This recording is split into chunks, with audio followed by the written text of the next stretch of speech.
During recent decades, it has been a huge challenge in urban architecture. We do not build traditional wooden houses anymore.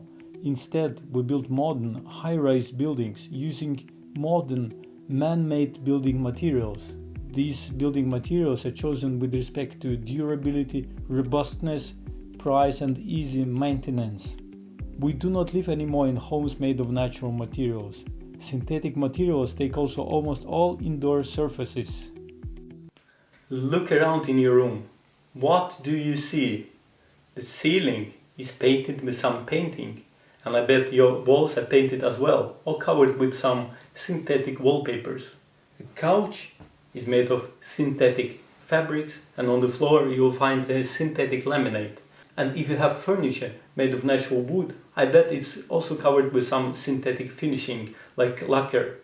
So as you see, it's almost impossible to find any natural surface in our homes, and our home has become a synthetic home. Do you know what kind of chemical compounds all these synthetic surfaces consist of?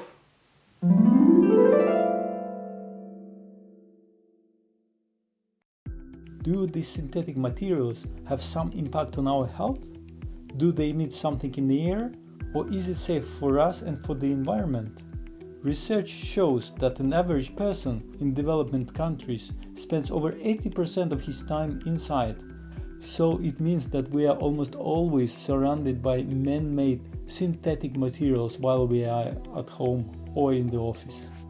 With the development of new technologies and new building materials, scientists started to investigate characteristics of these materials and how they interfere with the environment and with us. And this is what they found so far. It was discovered that the majority of building materials, especially finishing materials, constantly emit particles and gases into the air. Type of particles, amount and intensity of emission depends on type of chemicals used in these materials. Many materials were tested in laboratories and in real-life conditions, and researchers have identified a number of harmful particles released by the building materials. But in order to understand it better, I need a brief introduction into chemistry and type of pollutants. A major class of pollutants that can be found in the air are so-called volatile organic compounds, chemicals that can evaporate under normal atmospheric conditions. There are many different types of these chemicals. Another group of indoor pollutants is so-called semi-volatile organic compounds. Most famous representative of this group of chemicals is called phthalates. Semi-volatile organic compounds can be emitted from the variety of sources at home, and it can be present as a gas, airborne particles, or house dust. Where does all these pollutants come from? Yes, they come from the things that surround us.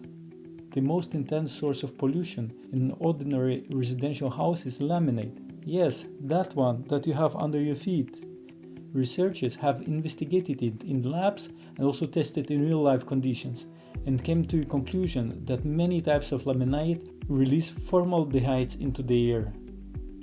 The amount of formaldehydes released by laminate flooring varies between 185 micrograms of formaldehyde per cubic meter of air to 930 micrograms per cubic meter of air. For comparison, tobacco smoke contains the same type of chemical, formaldehydes.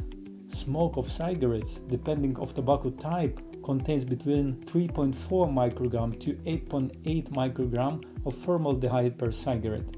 So you can see the laminate flooring can emit much more formaldehydes in the air than one tobacco cigarette. The reason for laminate toxicity is that it is produced using adhesives and consists of such chemicals as melamine resin formaldehyde, cyanuric acid, isocyanates, and aluminum oxide. Research shows that laminate flooring emits gas approximately for 10 years. The emissions of formaldehyde decrease over time, making the floor less poisonous. Temperature, solar radiation, and humidity affect how much gas the floor releases. Laminate flooring emits more toxic gas when heated, for example by sun or by heating system. Formaldehyde is probably the most common air pollutant found in almost every home. Phthalate is another type of pollutants that is widespread in residential buildings.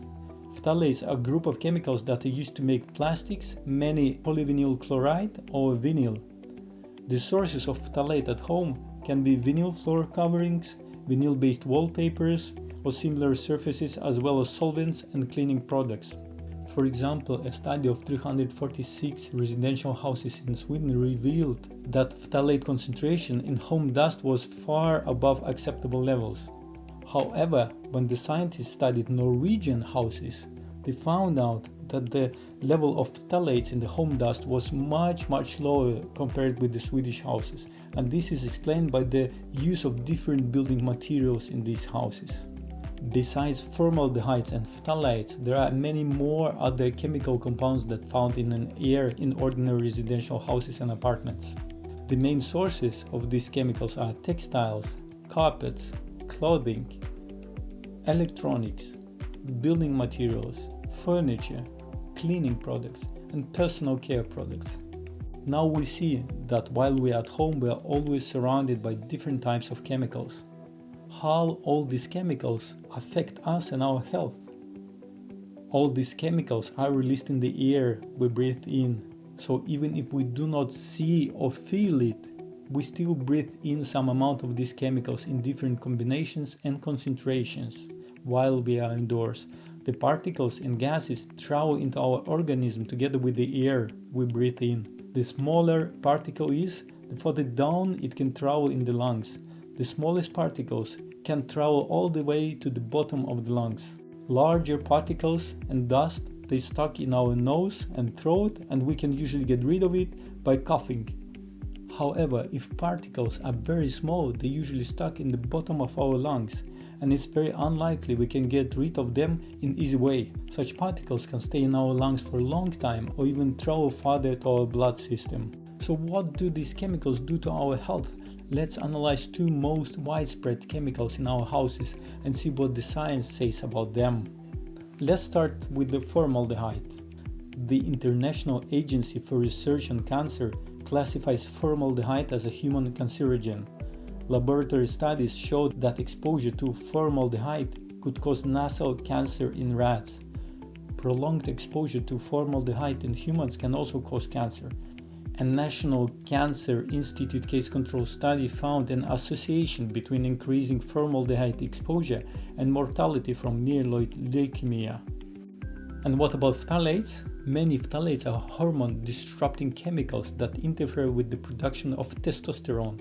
Scientists exposed male animals to low doses of phthalates and found out that it has correlation with infertility, decreased sperm count, and some malformations.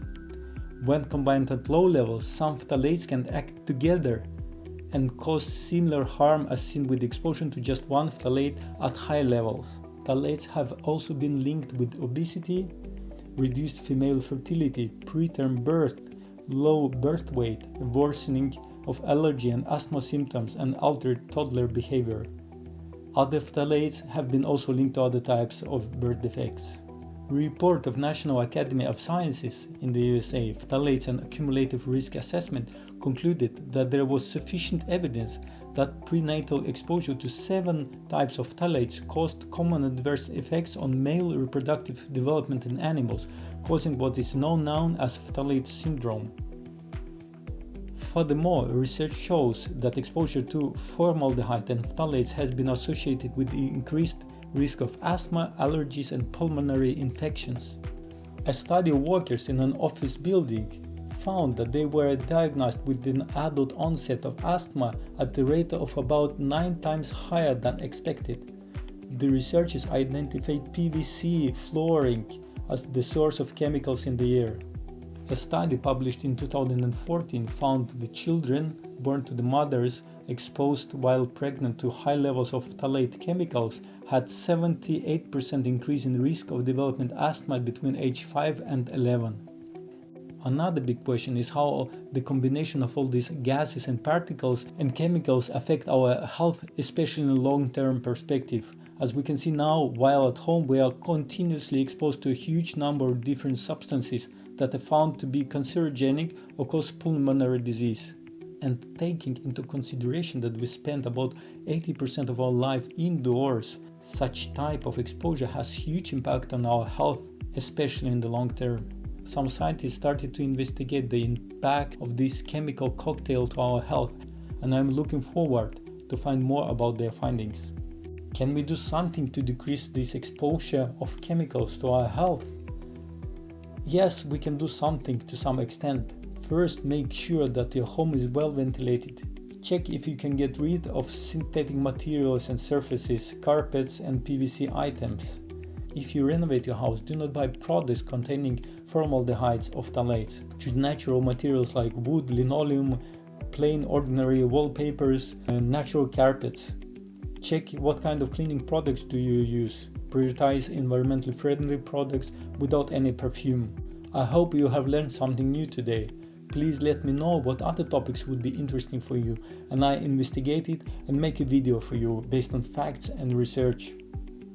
And please do not forget to subscribe. Thank you.